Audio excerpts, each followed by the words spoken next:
స్వచ్ఛమైన నాణ్యమైన గౌదర్పార్ పూజా ఉత్పత్తులు www.gaudarpar.com ద్వారా ఆన్లైన్ లో ఆర్డర్ చేయండి. మీ ఇంటిని దేవాలయంగా మార్చుకోండి. నమస్తే రమగారు. నమస్తే జయ. రమగారు, ఏదన్నా ఒక 4-5 ఎపిసోడ్లు వచ్చేలాగా ఒక సిరీస్ స్టార్ట్ చేద్దామండి. చేద్దాం జయ. విజయ విక్రముల కథ చెప్దాం.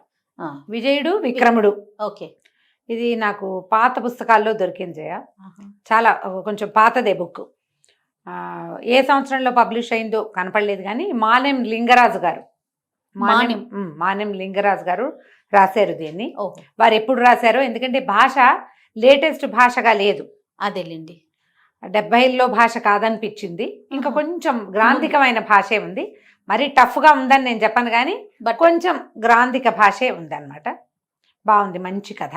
ఓకే. ఒకవేళ లింగరాజు గారి తాలూకు వాళ్ళు ఎవరైనా ఈ కథ వింటే వారికి నా నమస్కారాలు. వారిని అనుమతి తీసుకునే అవకాశాలు అవి ఏమీ లభించలేదు. పుస్తకం పాతది కాబట్టి నేను ఆ కథని యథాతథంగా అక్కడ ఉన్నట్టుగా కాకుండా భాష వేరేగా ఉంది కదా, సులువైన మార్గంలో అందించేస్తాను. తప్పకుండా రమగారు. ఈ విజయ విక్రముల కథ ఏంటంటే, పూర్వమట మణిపురం అనే రాజ్యానికి న్యాయసింహుడు అని ఒక రాజుగారు ఉండేవారు. ఆయన భార్య పేరు ప్రభావతీదేవి. చాలా మంచి రాజు అట ఆయన. పేరులోనే తెలుస్తుంది కదా, న్యాయసింహుడు. న్యాయసింహుడు బాగా పెట్టారు కదా. అదే కదా. ఎంతో అన్యోన్యంగా ఉండేవాళ్ళు. చాలా ధర్మం పట్ల నమ్మకము, న్యాయం పట్ల విధేయత, ఇలాంటి మంచి భావాలతోటి ఉండేవారు. ఎంత బాగానో రాజ్యం చేసేవారు. రాజుగారు అంటే పంచప్రాణాలుగా ఉండేవాళ్ళట ప్రజలు. ఎప్పటికప్పుడు కాలం తప్పకుండా దేవాలయాల్లో పూజా విధానం నిర్వర్తించేవాళ్ళు. ఏ కాలంలో చేయవలసిన వ్యవసాయ పనులు ఆ కాలంలో చేయించి ప్రజలు సుభిక్షంగా ఉండేలాగా, దేశం సుభిక్షంగా ఎప్పుడు ఉంటుంది, సరైన సమయాల్లో, ఎండాకాలం నీటెద్దడి లేకుండా చలికాలంలోనే బావులు పూడికలు తీయించడం, అవన్నీ ప్రత్యేకమైన పనులు కదా. ఈ మొక్కలు నాటించడము, రైతులకు అవసరమైన సహాయం చేయటం, వ్యాపారస్తులకు సపోర్ట్ చేయటం, ఏదైనా ఇబ్బందులు వస్తే పన్నులు తగ్గించుకోవటం, ఇట్లాంటివి చేసి చాలా సుభిక్షంగా ఉంచేవాడు రాజ్యాన్ని. ఎంత బాగానో ఉండేవాళ్ళు. చాలా కాలానికి సంతానం కలిగింది. ముందు ఒక కుమారుడు కలిగాడు. ముందు పుట్టిన కుమారుడి పేరు విజయుడు అని పెట్టారు, విజయసింహుడు. తర్వాత కొంతకాలానికి వెంటనే ఎక్కువ గ్యాప్ లేకుండానే ఇంకొక కుమారుడు కలిగాడు. వీడి పేరు విక్రముడు, విక్రమసింహుడు. విజయుడు విక్రముడు పిల్లలు చక్కగా ఉన్నారు. చందమామలల్లే ఉండేవాళ్ళు, చెప్పిన మాట వినేవాళ్ళు. ఎంత సంతోషంగా ఉండేవాళ్ళు. చదువుల్లో ప్రవేశపెట్టబడ్డారు. 5వ ఏడు రంగానే చదువుల్లో పెడతారు. చక్కగా చదువు సంధ్య అన్నీ నేర్చుకుని బుద్ధిగా ఉండేవాళ్ళు. పిల్లల్లో ఆటకాయితనం, అల్లరి చిల్లరితనం, కొంటెతనం అవి లేవు. హుందా అయిన ప్రవర్తనతో చాలా బాగుండేవాళ్ళు. ప్రజలు కూడా మంచి రాజకుమారులు, బాగా మంచి వాళ్ళు కలిగారు. పిల్లలకి ధైర్య సాహసాలు అవి కూడా అభివృద్ధి అయ్యి దాంతోపాటు యుద్ధ విద్యలు అన్నీ నేర్చుకుంటే రాజ్యాన్ని రక్షించగలరు. ఇలా సంతోషంగా ఉండేవాళ్ళు. అయితే ఆ కాలంలోనట ఈ రాజభవనంలోనే బోలెడన్ని చెట్లు ఉండేవి. ఆ చెట్లలో ఒక పురాతన వృక్షం మీద గౌరపక్షి అని రాస్తారు. గౌరపక్షి అని ఒక పక్షి ఉండేదట, మగపక్షి. అది దానికి జోడు దొరికేది కాదు. అది వెతుకుతూ ఉండేదట. ఎంత వెతికినా దానికి జోడు కుదరల. సీజన్లు గడిచిపోతుండేవి. అయితే ఆ గౌరపక్షి పెద్దదనుకుంటా బహుశా సైజులో, అందుకే ప్రత్యేకంగా చెప్పబడుతుంది. ఈ గౌరపక్షి అట ఎవరికైనా సరే జీవన సాఫల్యం ఎప్పుడు లభిస్తుంది, మనిషికైనా జంతువుకైనా జీవన సాఫల్యం ఎప్పుడు లభిస్తుంది? మామూలుగా మనం ఏమనుకుంటాం చెప్పు? సరైన తోడు దొరికి, తోడు సంతానం, సంతానం, ఆ రెండు కావాలి. తోడు లేదు, సంతానము లేదు. అందుకని ఈ పక్షట సింహళ దేశం దాకా ఎగిరి వెళ్ళి సింహళంలో ఒక పెద్ద గౌరపక్షితోటి స్నేహం చేసి దాని కూతురుతోటి జతకట్టింది. శ్యామ అనే ఒక పక్షితోటి జతకట్టిందట. కట్టి చాన్నాళ్ళు సింహళంలో ఉండి తన సొంత ఊరికి వెళ్ళిపోవాలని, రాజభవనం అంటే దానికి ఇష్టం, వెళ్ళిపోవాలని కొన్నాళ్ళకి పక్షిని అడిగిందట శ్యామని. మా ఊరు వెళ్ళిపోదాం, వస్తావా నువ్వు అంటే, భర్త ఎక్కడుంటే అక్కడ ఉంటాను అంది. నువ్వు ఏ ప్రాంతం వాడివైతే నేను నిన్ను ఇష్టపడ్డాను, మన ఇద్దరం జతకడదామని అనుకున్నప్పుడు నువ్వు ఎక్కడికి తీసుకెళ్తే అక్కడికి వస్తాను, నన్ను రక్షించే పూచి నీది కదా అని చెప్పి ఇతనితో పాటు ఈ గౌరపక్షితో పాటుగా శ్యామ కూడా మళ్ళీ మణిపురానికి వచ్చేసింది. వెనక్కి తిరిగి వచ్చినాయి. ఆ చెట్టు మీద కాపురం పెట్టుకున్నాయి. కొంతకాలానికి ఆ ఆడపక్షి శ్యామ గుడ్లు పెట్టిందట. గుడ్లు పిల్లలయ్యాక, కొంచెం పిల్లలకి ఎగిరే వయసు ఇంకా పూర్తిగా రాకముందే, పిల్లలు అయిన తర్వాత ఈ శ్యామ ఏదో ఒక ఉండేలు బద్ద తగిలి మరణించింది. మరణించేసరికల్లా ఆ పిల్లలు ఆడపక్షి లేక మగపక్షి చచ్చి చిరిగి ఎట్లాగో పెంచేది. ఇదంతా ఈ రాజభవనంలో ఉన్న వాళ్ళు చూసేవాళ్ళు. సెకండ్ ఫ్లోర్ థర్డ్ ఫ్లోర్ ఎక్కితే ఆ గూట్లో జరిగేదంతా కనపడేది. రాజుగారు రాణిగారు సైన్య సేవకులు అందరూ అది చూసేవాళ్ళు. కొన్నాళ్ళకి ఇది ఇప్పుడు ఈ గౌరపక్షి తనొక్కతే ఆహారం తీసుకురావడానికి వెళ్తే పిల్లల రక్షణ ఎట్లా, అందుకని అదంతా వెతికి వెతికి వెతికి వెతికి ఆల్రెడీ ఇది కాపురం చేస్తోంది, దీనికి గుడ్లు ఉన్నాయి, ఆడపక్షి ఉంది అని తెలుసుకున్నాక కొన్ని గౌరపక్షులు దీంతో స్నేహం చేసినాయి. ఒక ఆడ గౌరపక్షితోటి జత కట్టి దాన్ని గూట్లోకి తెచ్చిందట. తెచ్చేసరికి ఆడపక్షి రాగానే అదేం చేసింది, ఇవి రెండు జతకట్టి ఓ రోజంతా తిరిగి గూడు చేరినాయి. ఆ గూట్లో కూకములాడుతూ ఇంకా రెక్కలు రాని పిల్లల్ని బయటికి తోసేసిందట ఆడపక్షి. ఆ చెట్టు మీద నుంచి పక్షి పిల్లలు కింద పోయినాయి. రాణిగారు ఆ సౌధోపరి భాగం నుంచి దానంతా చూసింది, విపరీతంగా ఏడ్చింది ఆవిడ. ఎంత బాధపడిందో. ఇట్లా రెండో స్త్రీ వస్తే మొదట పుట్టిన పిల్లలు చచ్చిపోవాల్సిందేనా? పక్షులకైనా పక్షుల్లో కూడా ఇలాంటివి ఉంటాయి. మనుషులు ఇంకా ఎక్కువ చేస్తారు కదా. అది తిట్టి కొట్టి శాపనార్థాలు పెట్టి వాటిని బతికంతా కాల్చూ తినకుండా ఒక దెబ్బతో చంపేసింది. మరి మనుషులైతే చెండాడతారు. సరే, ఆవిడ దుఃఖంతో ఉండి ఉండి ఆ రోజు రాత్రి రాజుగారు అంతఃపురానికి వచ్చినప్పుడు ఆవిడ వాళ్ళంతా శోకాలు పెట్టి, నేను గనక తప్పి తగిలి చనిపోతే పిల్లల్ని మీరే పెంచండి కానీ ఇంకొక వివాహం చేసుకోవద్దు ఓకే అని పదే పదే చెప్పిందట. ఆయన, ఎందుకు నువ్వు చనిపోవడం గురించి మాట్లాడతావు, నీ ఆరోగ్యం శుభ్రంగా ఉంది, నీకేం కాదు, నేను అట్లా ఏం చేయను, అలాగే నేనేం పెళ్లి చేసుకోను, అయినా సరే నేను చచ్చిపోయాక నువ్వేం చేస్తావు, నేను చచ్చిపోయాక ఇంకో పెళ్లి చేసుకుంటావా అని అడుగుతారు ఆడాళ్ళకి చాలా మందికి ఉంటుంది. అవునండి, అవును. ఈవిడ ఒక పెద్ద విషయం చూసేసరికి ఇంకా ఎక్కువైపోతుంది. అయితే ఏమైంది, కానీ కొంతకాలానికి ఈ అసనిఘాతంలాగా తగిలిన ఆ సీను ఆవిడని లోపల లోపల గుండెల్లో తినేసింది. కొన్నాళ్ళకి హార్ట్ అటాక్ వచ్చి చనిపోయిందట ఆమె. అయ్యో, చనిపోయేసరికల్లా ఇప్పుడు ఏం చేస్తారు, ఇద్దరు అంతంత పిల్లలు, 14 ఏసి 13 12 ఏళ్ళు ఉన్నాయి అంతే. కొంచెం విద్యలు నేర్చుకుంటున్న వయసుకు వచ్చారు.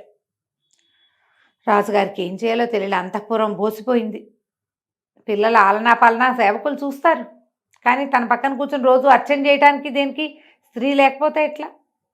బాగా ఆలోచించి ఇంకో రాజకుమార్తెని తెస్తే, రాజు కదా రాజకుమార్తెని తెస్తే ఏం సమస్యలు వస్తాయో, ఆవిడ పుట్టింటి వాళ్ళు వచ్చేస్తారు, ఆవిడ ఇది చూపిస్తుంది, ఆవిడ తాలూకు ఏమంటారు ఝంకారం ఆవిడ చూపిస్తుంది కదా, ఎవరి అహంకారాలు వాళ్ళు ప్రదర్శిస్తారు. అందుకని చిన్నింటి నుంచి తెచ్చుకుంటే లోబడి ఉంటుంది అమ్మాయిని. ఇది ఒక తెలివి తక్కువ ఆలోచించి పురోహితులకి వాళ్ళకి చెప్పారు, కులానికి వంశానికి తగ్గకుండా, కులం అనకూడదు, వంశానికి తగ్గకుండా మంచి వంశంలో జన్మించిన అమ్మాయిని ఎవరినైనా పేదింటి పిల్లని ఒకదాన్ని పట్టుకునండి పెళ్లి చేసుకోవటానికి. ఇది మంచి ఆలోచన చెడ్డ ఆలోచన రమ్మగారు? అంటే కరెక్టేనంటారా? చాలా మంది ఇప్పుడు కూడా మనం చూస్తూ ఉంటాం, కొంచెం ఉన్నతమైన కుటుంబాల్లో ఉన్నవారు మా కుటుంబ సభ్యులను బాగా చూసుకోవాలి, తల్లిదండ్రులను బాగా చూసుకోవాలి, మంచి చెడు చూసుకుంటే చాలు, కొంచెం పేదింటి పిల్ల అయినా పర్వాలేదు. అలా ఉండదు అనే ఆలోచన. ఇప్పుడు బాగా చూసుకోవటం అనేది గుణాన్ని బట్టి ఉంటుంది, కానీ వాళ్ళు డబ్బులు ఉన్న వాళ్ళ పేదవాళ్ళ అని ఉండదు చేయ. కానీ వింటామా? పాతకాలంలో అలానే వాళ్ళు పేదింటి పిల్ల, కూటికి పేద కానీ గుణానికి పేద కాదు, ఇలాంటి డైలాగులు ఉండేవి అప్పట్లో.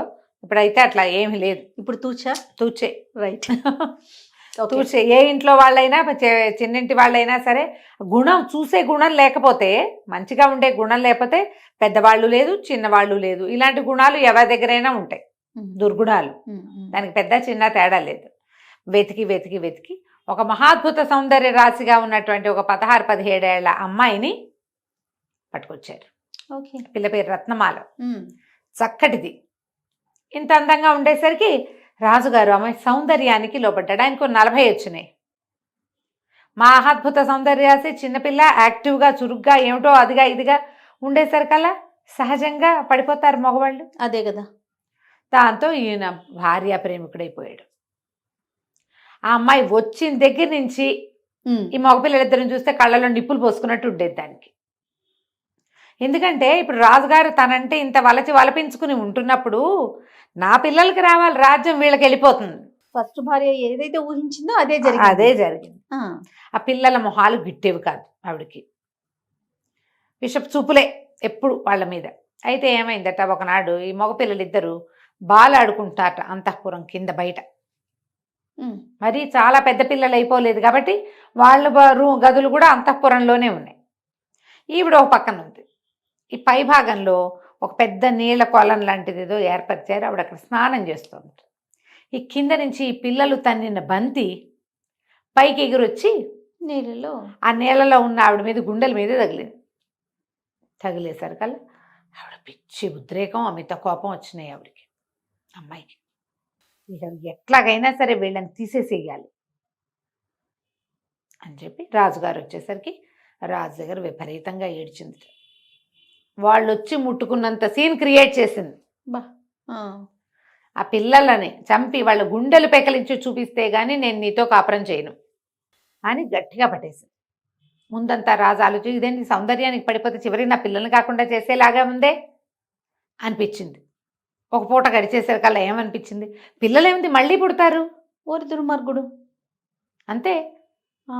పెద్ద భార్య పోతే చిన్న భార్య వచ్చింది, అలాగే పిల్లలు పోతే రారా పిల్లలు ఈమెకు పుడతారు కదా ఆ.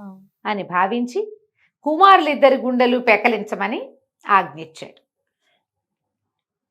ఈ కథలో ఒక విచిత్రమైన విషయం ఏముందంటే, తల్లికి చిన్నప్పటి నుంచి అలా చెట్ల మీదకి పక్షుల్ని చూసే అలవాటు కదా, ఈ మగపిల్లలిద్దరికీ కూడా అలాంటి అలవాటు ఉంది.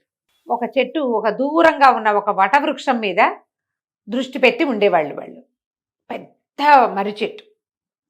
ఆ మర్రి చెట్టు మీదకి 2 వేరువేరు రకాల పక్షులు ప్రతిరోజు వచ్చి వాలేవి, 2 దిక్కుల నుంచి వచ్చేవి. వీళ్ళు చూసేవాళ్ళు. ఆ 2 ఎంతసేపో కిచుకు కిచుకొని మాట్లాడుతూ ఉండేవి. తర్వాత ఎవరి దారినవి ఎగిరిపోయేవి చేరుకో దిక్కుకి. ఇది నాది అది నాది అని మాట్లాడుకునేవాళ్ళు పిల్లలు. రోజు చూసేవాళ్ళు, ప్రతిరోజు చూసేవాళ్ళు. అయితే ఏమైంది, కొన్నాళ్ళకి రెగ్యులర్గా అలవాటు వచ్చినాయా పక్షులు రాలేదా అని చూడడము, వెళ్తున్నాయా అని చూడడము. ఓ రోజు రావడము కనపడలేదు, వెళ్ళటము కనపడలేదు. లోటైపోయింది పిల్లలకి.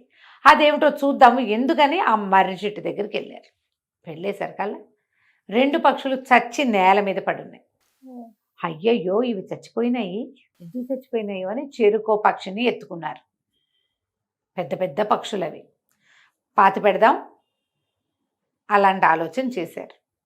ఇవి ఎందుకు చచ్చిపోయినాయో వాటికి అర్థం కాదు, వాళ్ళిద్దరికీ తెలియలే. అయితే నడిచి ముందుకెళ్తుంటే ఆ మర్రి చెట్టు మీద ఉన్న ఒక ముసలి గుడ్లగూబ వెనకాల నుంచి మాట్లాడింది. ఏం మాట్లాడిందట, ఈ పక్షులు చాలా విచిత్రమైనవి, ఒక వింతైన విషయం చెప్పింది. దాంతో రాకుమారులిద్దరూ ఈ పక్షుల్ని కాల్చి మామూలుగా తింటారు కదా, తిన్నారు. అది ఏ వింత విషయం చెప్పిందో మనం వచ్చే భాగంలో తెలుసుకుందాం. భలే ఉంది రమ్మగారు కథ కదా, చాలా ఇంట్రెస్టింగ్ అనిపిస్తుంది. అన్ని భాగాలు ఇంట్రెస్టింగ్ గానే ఉంటాయి. మంచి స్టోరీ దొరికింది రమ్మగారు. చాలా చాలా బాగుంది. నమస్తే. నమస్తే జయ.